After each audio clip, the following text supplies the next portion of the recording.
Hello, my friends. Today I want to introduce a short story of mine that's close to my heart called Mike the Mole. Of course, YouTube is a nice platform to launch any story if it's a good story and it doesn't offend anyone, of course, personally. Uh, the imagination is limitless. And of course, you can take anything in the world and turn it into a fiction, uh, biography, semi autobiography, it doesn't matter. You can weave it into a great story to tell the world about it. Now, today it's going to be Mike the Mole, and later I'm going to have my AI friends David and Angela do a quick review, and then I'll put it to you, and I'd like any comments, any likes, dislikes that you want to offer are welcome. So let's begin. Mike the Mole. Mike lay along the side of the path, good and dead. Who was he and how did he live? How old was he and how did he die? Obviously, I couldn't find out much about Mike since I didn't know him when he was alive. But the human imagination is limitless, as a student once told me, and so please indulge me in recounting how Mike must have lived as a mole. I'm sure he was a good digger. That's what moles do, after all, and although their eyesight isn't very good, they do have a strong sense of smell, and their hearing is more than exceptional. Mike could sense where the light was, and this helped him detect whether he was in deep soil or above near the surface. The vibrations stirred up by the insects that he preyed upon helped Mike locate his favorite foods. Centipedes, earthworms, and grubs provided the buffet he feasted on. He needed all the protein he could get to dig, sometimes 24/7, until the burrows took him to a haven away from the coyotes, foxes, raccoons, and owls. Yet, here he lay alone like an abandoned carcass ready for any vulture to seize upon. But no, he was out of sight and range of those black flying fortresses with their huge wingspans floating across the wafts of thermal air rising from the canyon deep below the cliff where his family and ancestors lived for generations. Here, Mike lay smiling with clenched teeth, but sadly dead. Had he lived a full life like the humans who escaped early deaths due to advances in medicine and healthy life choices? Was it the sheer luck of being born with extra long telomeres that gave people a long life short of some fortuitous accident?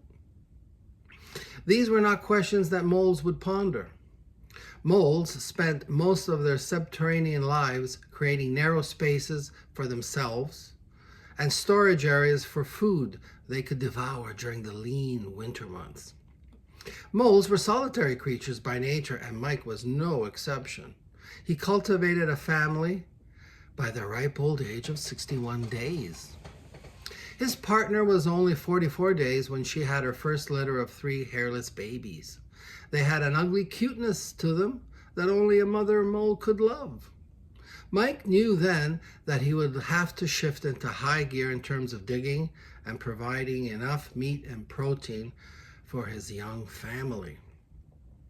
His neighbors thought of Mike as a conscientious mole and a good father, despite his many days alone thinking about his next digging project. What the heck does he do 3 or 4 yards down in the earth all day? He can't be just working on new tunnels all the time. The soil would get too porous and cave in on him the moment it rains, his friend often mused. Mike rarely listened to the local gossip and went about his business digging, thinking, trapping, and housing, in other words, devouring, fresh insects that got trapped in one of his dead-end tunnels. Once he stayed underground for 40 days in a panic when he heard the footsteps of a red fox prowling for moles like him. Foxes were known to be territorial, especially if they had a den nearby. They could sniff you out in seconds if you were near the surface and then pounce on top of you by crashing into your hiding spot. No, Mike couldn't take any chances. He remained diligent below the radar of predatory foxes and coyotes that loomed large on the surface day and night. It was what Mike thought about during his resting period that made him happy. He recalled a cozy youth with his siblings nestled up to his mother, prodding and pumping her for milk. He was noble and patient and allowed his brother and sister to have first crack at Mama's milk. His mother, Marjorie, was worried she didn't have enough milk after Mike's siblings greedily suckled as much as they could store in their fat little bellies. Yet she was prudent and pushed them off to allow Mike a fair share at feeding time. The job to acquire extra food belonged to Mike's father, Hunter, who was rarely seen after Mike's conception. Hunter would drag all kinds of fresh kills, mostly of worms and juicy grubs. He dragged them into a storage next to where he spent the first few days of his life. Marjorie thanked Hunter with a cuddle or two and feasted on the protein-rich foods badly needed to produce milk for lactation. After a few weeks, Mike's father was gone, never to be seen again in these parts. Mike matured into a strong male respected far and wide for his rapid excavation into regions down below where the faint of heart never roamed. Most of the tunneling was to escape predators and to find a safe place to eat in peace. Most of his spare time was used for thinking, as Mike marveled at the quantity and quality of the thoughts and ideas that entered his head. He thought of leaving the sanctuary of his underworld to follow a nearby stream that he figured would lead to a lake and finally to the sea. He wondered where the light up above would lead him to. He knew this idea was insane, for any exposure up above left him vulnerable to his natural enemies. Then again, he could navigate all the way to the ocean underground if he had some sense of direction, as his internal compass would lead him to his destination on the other side. Was he alone in his thinking? And could he join forces with other moles to embark on such a perilous journey? Yet, what would be the point of going there in the first place? He awoke every day with a small ray of light that permeated the surface of a tunnel that was a few inches from the surface, carefully hidden by branches and leaves. He felt the warm sun's rays kiss his cheeks. In that moment, Mike was truly happy. Mike longed for another life above the surface of his labyrinth of burrows that might lead everywhere, or perhaps nowhere. They only guaranteed survival in a world of competition for space and food. Burrowing required dedication, sweat, and sometimes tears when you saw your hard work collapse before your very eyes. Sometimes he would come across a cul-de-sac, a friendly hole at the end of an old passageway, and he would just lay there figuring out what were the circumstances for digging it out in the first place. These magical moments led to a nostalgia for the old days that he was tied to his family and its protection. As an adult of 3 years, he was ready for something beyond this existence. He wanted to meet someone with another mind and a different way of looking at the world. Perhaps there were moles or voles living near the surface that he could meet, possibly mate with, minus the moles, of course, and give some peace to his relentless wanderlust. What about meeting humans? Then the brainiac side of him thought of an ingenious idea.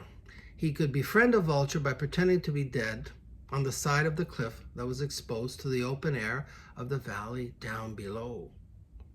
The vulture would sniff him out and come flying down to clasp him in his claws and soar away, perhaps to the sea. While airborne, he would come alive and somehow escape from the claws of his black Pegasus. It was a dangerous idea, and moles were prudent, efficient, and strategic planners in maximizing their lifespan, not shortening it. Yet once a mole gets an idea in his or her head, it's already a far gone conclusion, especially if it's a good one. He had to know what was on the other side of the everyday drudgery of life underground. He had to know where this magical light came from and where it would lead him to. He came up for air after a severe thunderstorm to feast on worms and grubs, and then sat in a place where the light bathed his soaking hair and allowed him some more figuring time. Tired and weary from a long session of digging and repairing his tunnels, he went underground for a nap. He rolled into a ball and fell into a deep sleep, dreaming of the journey to the sea. His plan of being captured and taken across the valley along the river system to the lake and then the sea went off without a hitch. The vulture got bored with him when it found that he was still alive and dropped him from the sky onto the beach of Varadero, Cuba. He never slept for so long as he did that night after the rain finally subsided. The dream felt alive, and he was ever so glad to feel the warm breath of the wind by the sea while quietly listening to the pounding waves as they smashed onto the beach in an eternal rhythmic dance between the surf and turf. His life was now complete. He concluded all is well, and life and death are part of one long cycle that repeats itself like his breath as it came and went out of his body. He awoke the next morning alone by the side of a path created by humans near Rattlesnake Point up in the escarpment country where he lived. His spirit hovered over his corpse as it lay on the ground, and he wondered sadly why his dream had ended. Just then, a sobering thought had entered his mind. He was now 6 years old, and he had spent the last 3 years sleeping and dreaming down below. He awoke on his last day, very weak and emaciated, but staggered toward the morning light outside his burrow. He managed a few more steps before he fell, never to dig again. Yet he was happy he had died a beautiful death in his sleep without pain or regret. And now, my friends, I'd like to introduce you once again to my AI friends, David and Angela, and they're going to give you a quick little recount, synopsis, review, whatever you want to call it, about the story you just listened to. So indulge me once again in an account of Mike the Mole. Welcome to the Deep Dive, listeners. Ready to get a little dirt under our fingernails today? Always up for a good deep dive. We're going subterranean, folks. Tunneling into the world revealed in Mike the Mole. Fascinating choice. Should be interesting. Fair warning, though. After this, you might never look at a dirt mound the same way again. I can see that. So where do we start with this, with Mike? Well, I think what's really interesting about this story, it's not your typical nature documentary, is it? No, not at all. It really makes you think about the hidden world beneath our feet and the lives, playing out down there. Definitely. It's more than just digging tunnels. Right. We're delving into Mike's mind. His mind. Yeah. A mole's mind. Exactly. Okay, I'm intrigued. How does a creature that lives in near total darkness perceive the world? I mean, have you ever thought about that? I can't say that I have. Like, I was reading how moles use their whiskers, those super sensitive whiskers. They don't just use those for touch. They actually use them to detect tiny vibrations in the soil. Really? It's how they hunt. Wow, that's incredible. So just imagine feeling an earthworm, like wriggling several feet away. Okay. Just through the vibrations it makes in the dirt. Wow. It's like a whole other dimension of sensory experience. Yeah. That actually reminds me of, how bats use echolocation? Yeah. It's sort of like that, but with vibrations instead of sound waves. It's wild. But, it's not all sunshine and earthworms down there. Not quite, no. The story, it talks about predators being a constant threat. Right. Coyotes, foxes. Oh, yeah. Even owls. Owls. Yeah, they can snatch a mole right out of its tunnel entrance. Oh, I see. So it's like it's a very precarious existence. Exactly. It really paints this picture of a life that's pretty intense, I think. Don't you think? Definitely. Yeah, yeah. Constantly on edge, relying on those tunnels for safety. You know, it's a world where just existing takes a lot of work. It does. It sounds exhausting. But okay, this is where things get really interesting to me. Okay. The story doesn't just tell us about the physical world of a mole. Right. It actually delves into Mike's inner world. And as it turns out, he's kind of a philosopher. A philosopher. A mole philosopher. Yeah, really. You wouldn't expect, a mole of all creatures Oh, not really. to be pondering the meaning of life, right? Yeah. No, that's not usually what comes to mind when I think about moles. I know, but Mike, he spends a lot of time alone with his thoughts. And he starts to dream. Oh, interesting. And what does he dream about? He dreams of the sea. The sea. The sea. Now, that's a pretty wild concept for an animal who's never even seen open sky. Right. I mean, how can he even conceptualize something like that? I don't know, but that's the point, isn't it? What do you mean? It suggests, this yearning for something more than his everyday existence. I see. It's like even in the most limited of environments, the mind can still reach out for something vast and unknown. A longing for something beyond the familiar. Yeah. I could relate to that a little bit. Oh. We all get stuck in routine sometimes. Yeah, And we crave something different. for sure. Something bigger than ourselves. Right. It's just fascinating to see that mirrored in a mole. Yeah, that's a good point. It makes you think, what are we all really searching for? And what drives us to keep pushing beyond our comfort zones? It challenges our assumptions about what animals are capable of experiencing too. That's true. We tend to see them as driven purely by instinct, Yeah. But Mike the Mole, I think it suggests there's more going on beneath the surface, literally and figuratively. Yeah, good point. So we've got a mole with an existential crisis. Right. That's not something you hear every day. Not at all. But this dream of the sea, it's not just some random thought, is it? No, it becomes a driving force for Mike. Hey. He doesn't just dream about the sea. Oh, what does he do? He hatches a plan, a rather audacious plan, I would say, to get there. To get to the sea. Okay, now I really have to hear this. Hold on. Before you get ahead of yourself. Okay. Let's talk about Mike's family for a second. His family, Yeah. right? The story mentions he has a family, Yeah, okay. but things aren't exactly, idyllic down in the burrow. We're introduced to his father, Hunter, Okay. who, let's just say, isn't winning any Dad of the Year awards. I see. He disappears soon after the young are born, which apparently is typical mole behavior.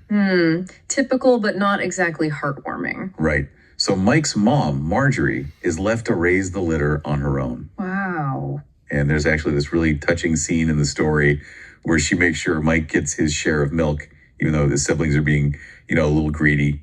Uh-oh. It's pretty sweet. Yeah, it is. I found that part quite poignant. Me too. Yeah. It's like even in this harsh underground world where resources are scarce, there's still room for maternal love and sacrifice. Right, exactly. It adds another layer to Mike's character too, don't you think? Yeah, I think so. I mean, he's experienced this kindness, this sense of connection, even in a world that's often solitary and harsh. Right. It makes his yearning for something beyond that world, even more understandable. Yeah. Maybe he's searching for that same sense of connection on a grander scale. That's an interesting thought. But okay, back to Mike's plan to reach the sea. You mentioned it earlier. I did. I gotta hear this. All right. Are you ready for this? Mike's plan. Lay it on me. He's going to hitch a ride, get this, on a vulture. A vulture. Hold on, you're kidding, right? I wish I was. Nope. Straight from the story. His big idea. Play dead, wait for a vulture to, swoop down. Okay. And then while airborne, make his escape. Escape from a vulture while it's flying. That's the plan, seemingly. Ambitious is one word for it. I was thinking more along the lines of, completely nuts. Yeah, you had a point there. Vultures, they're not exactly known for their, gentle nature, are they? Those beaks, the talons, No, definitely not. and smooth landings. Not exactly a vulture specialty. True. High risk strategy for sure. But I guess it shows just how desperate Mike is, To get out of the burrow. To break free, yeah. Yeah. From his limitations. He's willing to gamble with his life for a chance at something completely different. Think about that. Yeah, it's like he's saying, even if it kills me, I have to see what's out there. There's something, kind of powerful about that that kind of determination. For sure. And it makes you wonder, doesn't it? What is it about the sea that's so alluring to Mike? Is it just escaping the tunnels, or is there something, I don't know, something deeper going on? Well, the story does say that Mike spends a lot of time thinking, right? Right. He's not just, digging and eating on autopilot. He's contemplating like his place in the world, searching for meaning. Maybe the sea represents that search for him. That's a good point. It's like the sea, when you think about it in literature, in myths, it often symbolizes the unconscious, right? The realm of dreams, possibilities. Maybe for Mike, it's like a spiritual quest, a longing for something beyond just, the material world. It makes you wonder if maybe we all have our own, seas that we're trying to reach. That's an interesting way to put it. Goals, experiences that seem just out of reach, that we yearn for, even if we can't always explain why. Yeah, definitely. But don't forget, the story's not, all sunshine and rainbows, Mike's plan. It's crazy risky. Oh, right. Good chance he won't survive the whole vulture thing. Yeah, that's true. Which I think makes his choice even more significant. How so? I mean, he's not blindly chasing a dream. He knows the risks, but he chooses to go for it anyway. That takes guts. It does. I guess that's part of what makes him such a, compelling character, doesn't it? Flawed, impulsive, but driven by this powerful urge to explore. For sure. It reminds me of, it's like the explorers of old, the ones who set sail into uncharted waters, not knowing what they'd find. That same spirit. It is. It's funny though, we started talking about mole biology, right? Yeah. Their adaptations for underground life. And now we're talking about, the human condition, desire, the search for meaning. It's amazing how a simple story about a mole can do that. Yeah, it really is. It's the power of storytelling. So does he make it to the sea? Does he actually survive his wild vulture ride? Don't leave us hanging here. Well, that's where things take a bit of a turn, an unexpected turn. We're told that Mike is found dead by the side of a path. It seems like, his big plan backfired and his adventurous spirit finally, caught up with him. Oh no, poor Mike. Yeah, but remember what I said earlier? That a twist. Yeah, the twist. Mike's death, it was all a dream. A dream. The whole thing. The whole thing. He falls into a deep sleep. And in that sleep, he dreams the entire adventure. The vulture, escaping, the arrival on a beach, in Cuba, no less. Wow. So he didn't actually die. Not literally, no. He experienced it all so vividly, but it was happening in his mind. So did he reach his sea then? Or was it all just, an illusion? That's the question, isn't it? And I think the story leaves it up to us to decide, which, is kind of brilliant. Leaving us with more questions than answers. In a way, yes. But isn't that what makes a story truly thought-provoking? It sparks our imaginations, makes us think critically, and it stays with us, long after we're done reading it. I think you're right. I'm still trying to wrap my head around the whole dream within a dream thing, Yeah, it's a lot to process. Yeah, it's like the story's messing with our heads a little bit. Like, what's even real when a mole can have this whole journey to Cuba without even, leaving his burrow? That's what I love about it. Blurs those lines, between what we think is real and what we imagine. Makes you realize the power of the mind. I mean, for Mike, that dream, it felt real, even if it wasn't real in the way we normally think about it. And it changed him, that experience. He wakes up and the story says he's fulfilled. And then he just dies peacefully. It's like his dream, that inner journey, gave him what he needed. A sense of closure or something. Yeah, almost like the act of dreaming itself, of reaching for something more. That was enough for him. It wasn't really about the destination. It was the journey, the reaching. Makes you think, right? Yeah. How many times do we get caught up in achieving some specific goal that we forget to, enjoy the process, the learning, the stuff that happens along the way? Totally. Mike the Mole. It reminds us that searching for meaning, for that, feeling of fulfillment, it doesn't have to have a big flashy result. The searching itself, the exploring, pushing our own limits, that can be enough. And it makes you think about dreams too. Like, are they really just, random stuff happening in our brains? Or could they be more than that? Could they be like, a way to tap into some deeper truth, hidden desires? Yeah. Maybe even, other realities. That's the big mystery, isn't it? One that's kept philosophers and scientists busy for ages. I don't know if we'll ever have a clear answer, but Mike the Mole, I think it does something interesting. It makes us consider the possibility that dreams matter more than we realize. So, okay, let's step back from the mole tunnels for a minute. If we're, us non-mole folks listening to this, what's the takeaway? What's the point of all this? It makes you wonder what uncharted territory is hiding inside our own minds. If a mole, a creature we think of as, pretty simple, driven by instinct, can experience the vastness of the sea just by dreaming. Yeah. What incredible things might we discover in our own consciousness? What depths are waiting to be explored? It's like we all have these inner oceans, these huge realms of potential just waiting to be, I don't know, discovered. Maybe those dreams we think are impossible, those longings for something bigger, maybe there are glimpses into those hidden places. Now that's something to think about. Mike the Mole, it doesn't give us all the answers, but it points us in a direction, sparks our curiosity. It's an invitation, I think, to go on our own journeys of inner exploration. That's a great way to put it. Well, on that note, I think it's time we resurface from this deep dive. Thanks so much for, guiding us through this story. It was fascinating and honestly, way deeper than I expected. Glad to be here. And to our listeners, we'll leave you with this thought. What worlds exist in your mind? What dreams are you waiting to dream? Don't be afraid to dig a little deeper, push past the familiar, and see what you find. Thanks for joining us on the Deep Dive. Well, thanks for watching and listening, my friends. I'd love to hear feedback from you. Any likes, dislikes. And until next time, be safe. Take care of each other. Bye for now.